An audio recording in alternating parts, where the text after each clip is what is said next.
സഹോദരങ്ങളെ, പ്രഭാതവന്ദനം. ഇന്നത്തെ സുവിശേഷത്തിൽ ഈശോ ആരാണ് വലിയവൻ എന്ന് കാണിച്ചു തരികയാണ്. നമുക്കെല്ലാവർക്കും വലിയവരാകാൻ ആഗ്രഹമുണ്ടല്ലേ? അതിനുള്ള ശ്രമത്തിലാണ് പലരും.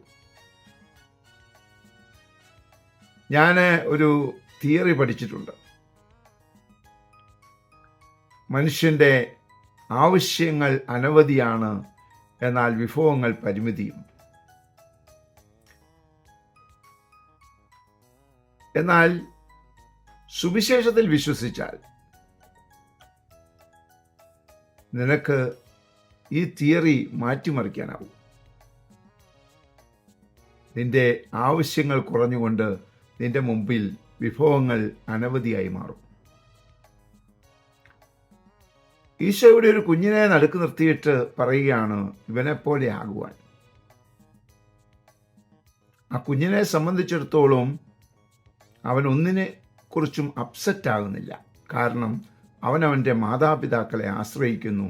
അവന് വേണ്ടതെല്ലാം മാതാപിതാക്കൾ തരും എന്ന് അവന് നല്ല ഉറപ്പുണ്ട്.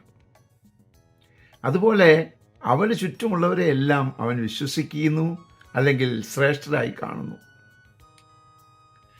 ഇങ്ങനെ കാണുമ്പോൾ നിനക്കാവശ്യമുള്ളതെല്ലാം സ്വർഗീയ അപ്പച്ചൻ തരുമെന്നുള്ള വിശ്വാസത്തിൽ മറ്റുള്ളവരെല്ലാം നിനക്ക് ശ്രേഷ്ഠരായി മാറുമ്പോൾ നീ ദൈവത്തിൻ്റെ ദൃഷ്ടിയിൽ ശ്രേഷ്ഠനാകുകയാണ് കേട്ടോ, ശ്രേഷ്ഠയാകുകയാണ്. അതിനുള്ള കൃപയ്ക്ക് വേണ്ടി പ്രാർത്ഥിക്കാം. പരിശുദ്ധ അമ്മയെ സഹായിക്കണേ.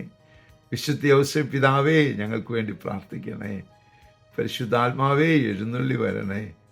പരിശുദ്ധ പരമ ദിവ്യകാരണത്തിന് എന്നേരവും ആരാധനയും സ്തുതിയും പുകഴ്ചയും ഉണ്ടായിരിക്കട്ടെ.